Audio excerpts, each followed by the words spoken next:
大家好，我是思文。这期视频我们来说一个非常宏大的主题：宇宙有多大？就在今年年初的时候，英国中央兰开大学的天文学家洛佩兹发现了一个巨大的宇宙结构大环。这是一个由很多星系和星系团组成的几乎完美的圆形星系群，它的直径大约是13亿光年，周长高达40亿光年，是目前可观测宇宙内已知的最大结构之一。但是按照目前的宇宙形成论来说，这个大环大到我们的宇宙已经装不下它了。我们现在的理论是，在宇宙大爆炸之后，物质通过引力逐渐聚集，从较小的结构逐渐合并成了较大的结构，然后逐渐形成了星系和星系团。但是这个过程是需要有足够的时间进行的。宇宙形成至今大约有138亿年的历史，宇宙里能形成的最大结构，经过计算，理论值应该是12亿光年，但是它的直径是13亿光年，已经超过了宇宙形成的理论极限了。按理说是不可能的，因为没有足够的时间来形成这么大的结构。而且按照目前的宇宙学原理，宇宙应该是均匀一致的，就说不管我们站在宇宙的哪个地方观察，看到的宇宙应该都是差不多的。更准确来说，宇宙均不均匀要取决于观测尺度。假如我们把宇宙看成是海洋，我们站在海边看海面的时候，海面应该是这种波涛汹涌的。但是如果大家坐飞机的时候有注意过，就会发现在飞机上看到的海面其实是非常平滑和平静的。宇宙学原理就是这个意思。而洛佩兹发现的这个大环就像是一个平滑的表面上出现了一个显眼的疙瘩，让本应该是均匀的宇宙变得不均匀了。那这种大型结构到底是怎么形成的呢？难道是人类对于宇宙的测量出错了吗？宇宙又是怎么演化成我们现在看到的这个样子的呢？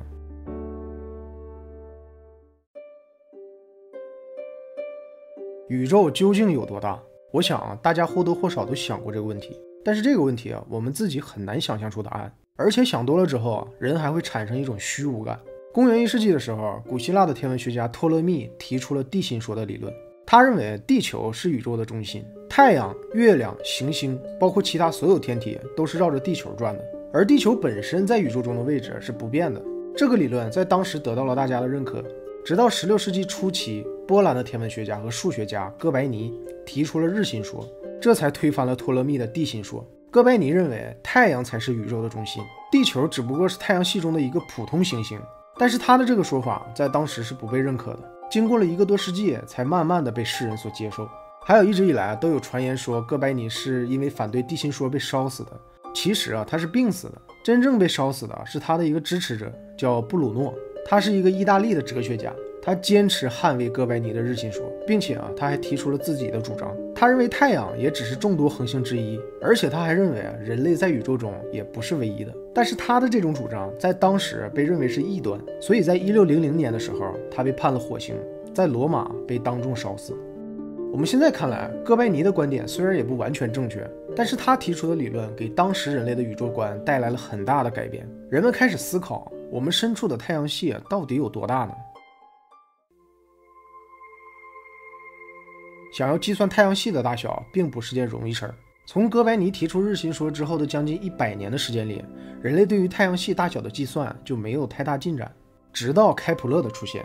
开普勒虽然也不知道太阳系每颗行星之间的距离到底是多少，但是他在1595年的时候发现了太阳系每个行星之间的位置关系和比例。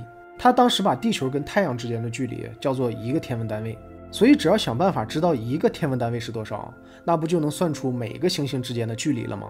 也就能算出整个太阳系有多大了。1677年11月7号，英国天文学家埃德蒙·哈雷，就是发现哈雷彗星的那个天文学家，他想到了一个办法，就是利用金星凌日来测量地球到太阳之间的距离。只要在金星凌日的过程中测量出金星通过表面的时间，就可以计算出金星到太阳的距离，也就能计算出地球到太阳的距离了。办法是不错，但是我们之前也说过，金星凌日是一种非常罕见的天文现象，通常都是成组出现的。相邻的一组金星凌日时间间隔是8年，但是组跟组之间的时间间隔超过100年。哈雷预测下一对金星凌日是在1761年和1769年。这么看的话，哈雷也明白了自己基本上是活不到那个时候了，即使他能活到那个时候，也已经100多岁了，恐怕很难再继续进行观测了。所以他预测出了几十个可以观测到金星凌日的地点，希望后人可以把握住机会进行观测，这样也就能算出地球到太阳之间的距离了。很快时间来到了1769年，有人可能会问为什么不是1761年呢？其实1761年的时候，也有很多天文学家进行观测，但是在金星凌日当天啊，所有人的观测结果都不理想。可以说1761年的这次金星凌日，所有人最终都以失败告终了。所以在1769年的这次金星凌日，也是这代科学家最后一次观测机会了。航海家库克船长锁定了一个最佳的观测点，就是塔希提岛。而且英国为了这次天文观测能够顺利，特意下令海上的军舰不允许干扰库克的船队。1769年6月4号，库克的团队分别在岛上的2个点和附近的莫雷阿岛观测了金星凌日的整个过程。在这次金星凌日的观测过程中，全世界的天文学家一共得到了154组有效的观测数据。法国的数学家拉朗德对这些数据进行了归纳和计算，最终在1771年得到了计算结果，就是地球到太阳的平均距离是 1.53 亿公里。他算的这个结果跟我们现在知道的 1.496 亿公里很接近。所以从此之后，世界上就有了一个比较准确的天文单位。人们根据这个天文单位推算出了太阳系各个行星到地球的距离。如果以海王星轨道作为太阳系边界的话，那么太阳系的直径大约是60个天文单位，也就是90亿公里。太阳系的大小知道了，但是这已经满足不了人类的好奇心了。人们又开始思考，太阳系之外的银河系又有多大呢？1781年，威廉·赫歇尔开始观察银河系。在他那个时代，人们觉得银河系就是整个宇宙。如果知道银河系的大小，那就是知道了整个宇宙的大小。如果知道了我们在银河系中的位置，也就知道了我们在宇宙中的位置。但是用天文单位根本不足以来测量银河系的大小。所以1838年的时候，德国天文学家弗雷德里希·威廉·贝塞尔使用了一个新的单位，就是光年。1光年指的是光在1年的时间里走过的距离，大概是63240个天文单位，也就是将近9.5万亿公里。而且威廉·贝塞尔还测出天鹅座6E距离地球10.3光年。这个10.3光年除了表明它跟地球的距离，其实也表明了我们看到的是它10年前的样子。我们现在知道了，太阳系只是银河系中非常小的一部分，银河系中光是恒星就大约有2000亿颗，而太阳只是这2000亿颗恒星里普通的不能再普通的一颗了。而且就算是现在人类的科技，也就是勉强能到达太阳系边缘。所以威廉·赫歇尔到底是怎么测量出银河系的大小呢？威廉·赫歇尔想到了一个办法，就是对恒星进行计数。他在600多个不同的地点观测天空，并且他把他能看到的每一颗恒星都记录了下来。就这样，他首次画出了银河系的形状。在这个图里，威廉·赫歇尔也画出了太阳的位置，就是靠近中心的这个黑点。由此威廉·赫歇尔得出结论，太阳系位于银河系的中心，并且他测算出来的银河系的长度大约是6000光年。后来随着望远镜还有观测技术的发展，到了20世纪初，天文学家对银河系的测量更加精准了。他们一致认为，银河系的长度应该不会超过3万光年。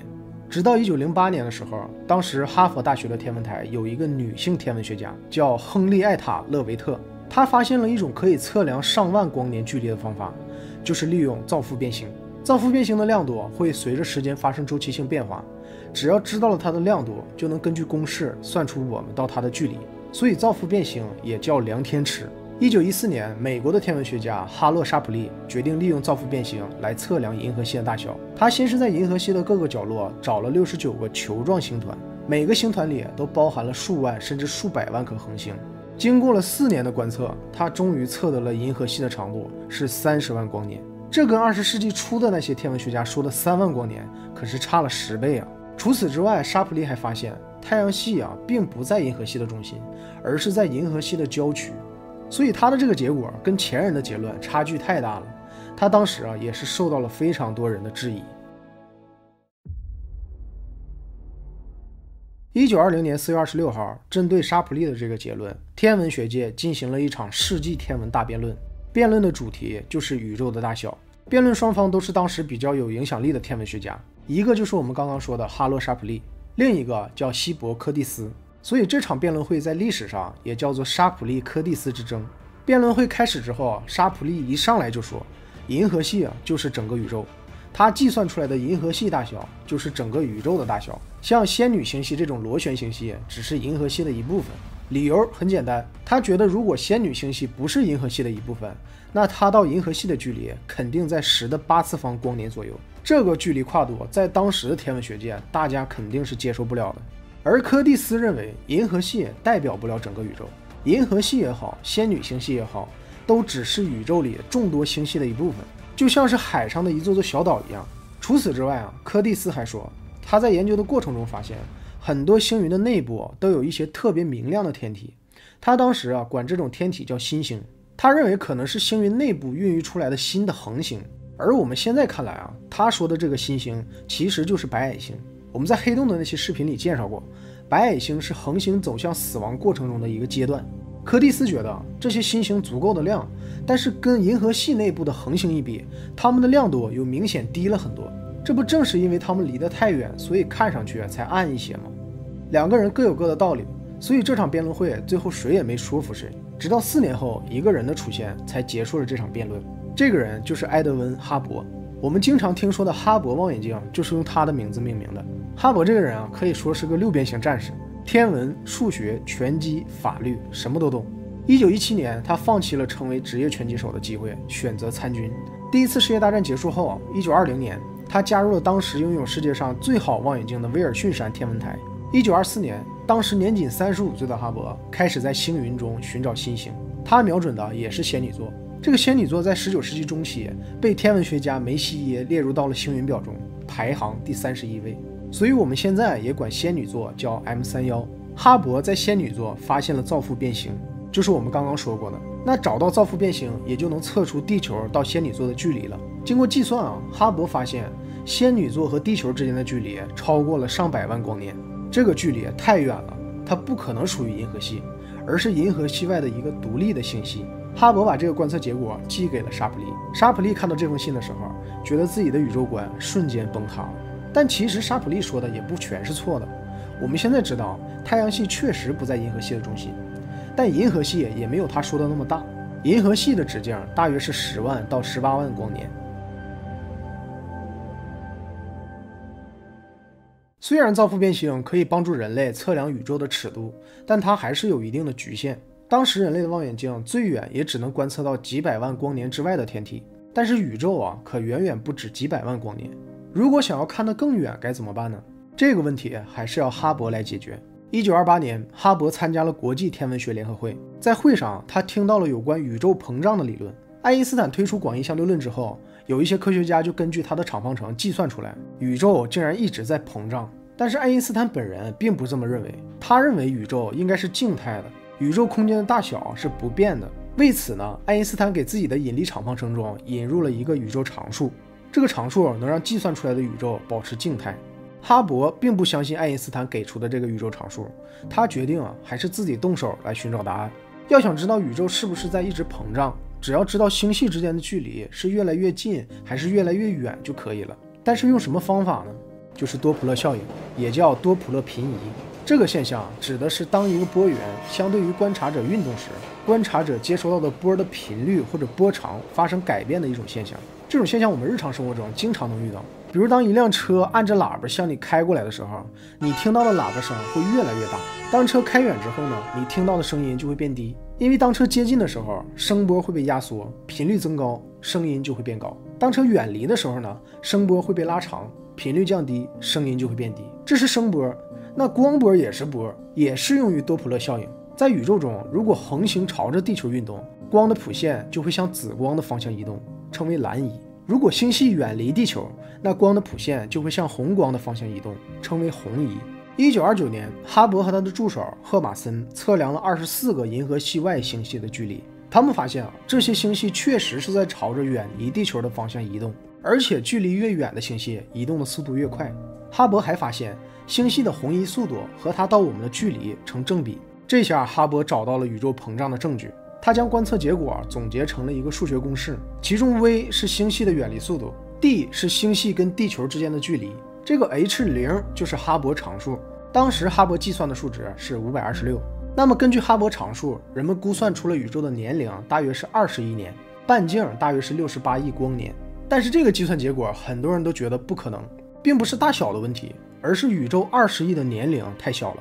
人们当时测出地球的年龄是30亿年，怎么宇宙的年龄比地球还小呢？所以一时间大家都觉得肯定是哈勃常数有问题。但是还没等哈勃重新计算，第2次世界大战开始了，哈勃又参军了。在这期间，他的工作被另一位科学家取代了，就是沃尔特·巴德。巴德通过新的观测数据，重新修订了哈勃常数，也重新计算了宇宙的大小。这次巴德计算出来的宇宙大小比哈勃之前算的大了1倍，半径超过了120亿光年，年龄也提高到了38亿年。1953年9月28号，哈勃因为脑血栓在加利福尼亚州去世了。哈勃生前的愿望是不想举办葬礼，希望静静的离去。他的妻子独自给他办了后事，没有葬礼，也没有墓碑。等到他妻子去世后呢，世上再没有人知道他埋在哪里了。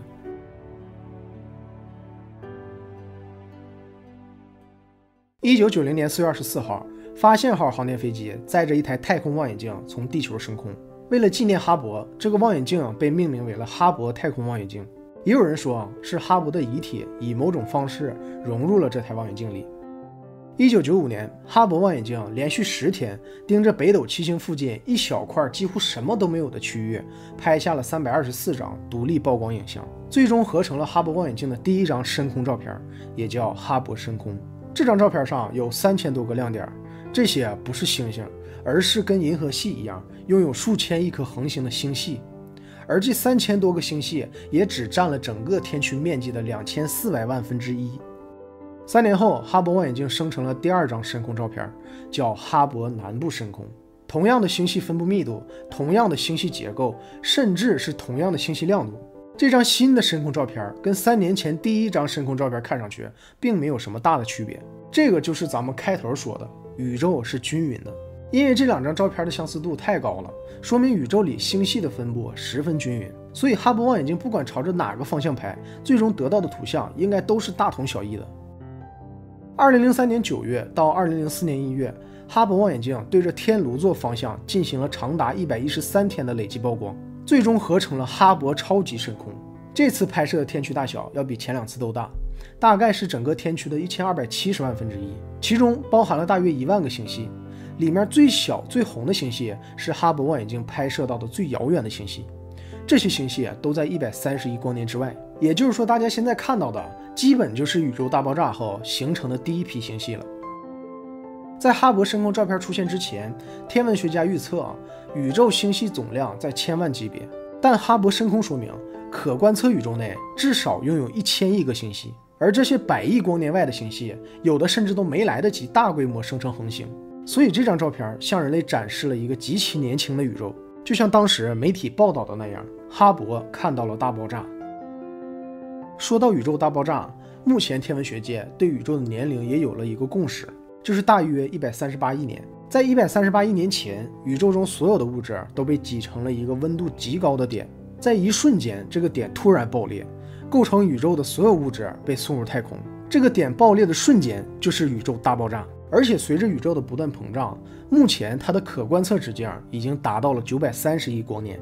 可观测宇宙内发现了超过7万亿个星系，我们生活的地球只是宇宙尺度上的一粒沙尘。但是大家注意这个930亿光年是人类可观测范围内的宇宙大小，也就是说人类目前的科技水平只能看到这么远。那可观测宇宙外的星系数量我们还不知道，很可能要比可观测宇宙内的星系数量还要多上好多倍。而且目前哈勃太空望远镜最新的观测数据显示，宇宙并不是匀速膨胀的，而是在加速膨胀。所以宇宙到底有多大？930亿光年吗？我相信绝对不止。随着人类观测技术的进步这个数值可能会在将来被刷新。就像咱们视频开头说到的大环，它的出现打破了我们原有的宇宙是均匀的理论。如果说它是唯一一个被发现的巨型结构，那有可能是个特例，但它并不是。3年前，也就是2021年，洛佩兹他们的团队就发现过一个长达33亿光年的巨大结构，他们当时给这个结构命名为巨弧。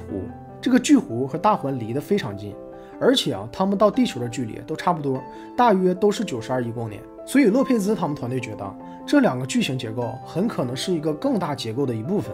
而根据宇宙大爆炸理论，宇宙诞生38万年之后，光才得以在宇宙中穿梭。哈勃作为一架光学望远镜，是看不到之前的38万年是什么样的。所以想要真正了解宇宙大爆炸之初发生了什么，还有这些巨大结构意味着什么，人类还要不断探索。也许有一天我们就能发现宇宙诞生之初的那道光。